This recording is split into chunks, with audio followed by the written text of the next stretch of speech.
12 meses después de la desaparición y asesinato de Socorro Pérez, la familia nos explica cómo no ha habido avances en la investigación.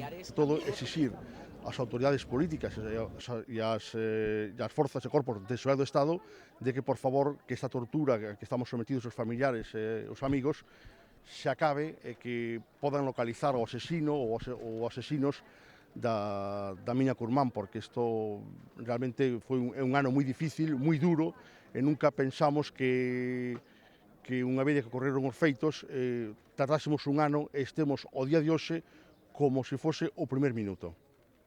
Familiares, amigos y compañeros de trabajo se concentraban esta mañana en la Universidad Laboral para recordar a Socorro y pedir que el caso no termine archivado sin haber sido resuelto. El portavoz de la familia espera poder reunirse con el nuevo comisario para pedirle que se implique en la investigación. Eu penso que a policía ten que poñerse as pilas, a comisaría de Ourense, e se non ten medios, pois buscalos onde sexa, non? En Madrid ou na Coruña, onde faga falta.